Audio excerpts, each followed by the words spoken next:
দর্শক, আমরা যেটা কল্পনাও করতে পারি না, চিন্তাতেও আনতে পারি না, চায়নারা কিন্তু ওইটাই সম্ভব করে দেখায়। দেখুন, এটা বাঁশ, আর বাঁশ দিয়ে জুতো তৈরি করবে। দেখুন কিভাবে তৈরি করছে, পুরো প্রক্রিয়াটি আপনাদেরকে দেখাচ্ছি। বাঁশগুলো সংগ্রহ করে নিয়ে এসেছে, এবার এটাকে বিশেষ পদ্ধতিতে কাটা হচ্ছে। এবার উপরের যে ময়লা অংশটা সেটাকে তুলে ফেলে এটাকে ছোবড়ার মতো করা হচ্ছে, দেখতে পাচ্ছেন, চাপ দিয়ে চাপ দিয়ে। এবার ওই ছোবড়াগুলো তুলে ফেলা হচ্ছে, তুলে এটাকে গরম পানিতে দিয়ে এটাকে রোদে শুকানো হচ্ছে।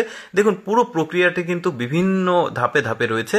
এরপরে এটা দিয়ে তৈরি করা হবে সুতো, দেখতে পাচ্ছেন সুতো তৈরি হয়েছে, ঠিক যেন পাটের সুতো, সেটাও দেখাবো আপনাদেরকে। সুতোটা তৈরি করা হলো বাঁশের সুতো, আপনারা কখনো দেখেছেন? আচ্ছা, এবার স্যান্ডেলের যে ফ্রেম সেটাকে তৈরি করছে ওই সুতো দিয়েই। দেখুন কিভাবে তৈরি করে, স্যান্ডেলের যে তলার অংশ সেটা কিন্তু তৈরি হচ্ছে। তারপরে আরেকটা ফ্রেমের মধ্যে দিয়ে চাপ দিয়ে এটাকে সমান করে একটা মেশিনে দিল, অনেক বেশি চাপ প্রয়োগ করে এটা সমান করা হচ্ছে। এবার পিন লাগানো হচ্ছে, এবার লাগিয়ে দেখতে পাচ্ছেন ওইটা রেখে দিয়ে আরেকটা কাপড় নেওয়া হয়েছে, এই কাপড়ের উপরে আঠা দিয়েছে, আঠা দিয়ে এটাকে রোদে শুকাতে দিচ্ছে। রোদে শুকিয়ে যখন এটা শক্ত হয়ে যাবে তখন এটাকে তুলে নিয়ে আসবে, নিয়ে এসে এটা একটা আঠা, যেটা কাজে লাগবে একটু পরে দেখতে পারবেন।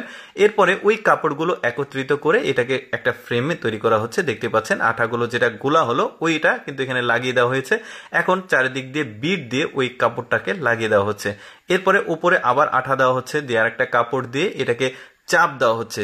দেখুন কত প্রক্রিয়ার মাধ্যমে এটা কিন্তু তৈরি করে। এরপরে জিন্সের যে কাপড় রয়েছে এই কাপড়টা সেলাই করে এই যে জুতার ফর্মটা তৈরি করা হলো। এবার তলা তৈরি করা হবে, এই যে দেখতে পাচ্ছেন তলাটাতে লাগিয়ে দিয়েছে, যেটা ওই যে ওই বাঁশের যেটা তৈরি করেছিল ওইটা দিয়ে কিন্তু তলা তৈরি করেছে। দেখুন জুতাটা তৈরি হয়ে গেছে, কি চমৎকার। আচ্ছা, এবার পাট দিয়ে কিভাবে তৈরি করে সেটা আপনাদেরকে দেখাই। এই যে জমি থেকে পাটগুলো কাটছে, এবার নিয়ে গিয়ে এই যে ছোবড়া তৈরি করছে পাটের উপরে যে ময়লা অংশ সেটা তুলে ফেলছে, যে 3 জন মহিলা মিলে কাজ করছে।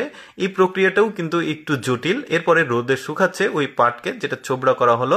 এরপর রোদে শুকানো হলে এটাকে তুলে নিয়ে আসছে, নিয়ে এসে একটা মেশিনে দিয়ে এটা প্রক্রিয়া করছে। এরপরে আবারও তাকে রোদে দেওয়া হয়েছে, রোদে শুকানোর পর আবার একটা মেশিনে দিয়ে এটাকে সুতাতে রূপান্তরিত করা হচ্ছে। এই প্রক্রিয়াটি কিন্তু আমরা জানি যে পাটের সুতো হয়, বস্তা তৈরি হয়, তো জুতো তৈরি হয় সেটা তো আমরা আগে দেখিনি, তো এটা দেখতে পারেন। তো আগের যে প্রক্রিয়া ছিল এবার ওই প্রক্রিয়াতেই কিন্তু কাজটা হচ্ছে। এবার ফ্রেমটা তৈরি করা হচ্ছে, জুতার যে ফ্রেম মানে তলা যেখানে আমাদের পা থাকে। তারপরে এটা একটা মানে মেশিনের মধ্যে দিয়ে এটাকে চাপ দিয়ে এটাকে শক্ত তৈরি করা হচ্ছে। এবার একটা কাপড় নেওয়া হয়েছে, বিভিন্ন কালারের কাপড় নেয় ওরা, যে জুতার যেরকম কালার সেরকম আসলে কাপড় নেয়। এবার ওই কাপড়টা আঠা লাগিয়ে এটাকে শুকাতে দেওয়া হয়েছে, যখন শুকে গেছে এটাকে নিয়ে এসে কাটা হচ্ছে। দেখুন এখন যেটা দেখছেন ওইটাই কিন্তু ওই যে পাট থেকে তৈরি করা হলো সেই জিনিসটা। এবারে জিন্সের কাপড়, যেটা আগের ভিডিওতে দেখেছেন, এই জিন্সের কাপড় দিয়ে জুতার যে ফ্রেম সেটাকে তৈরি করা হয়েছে।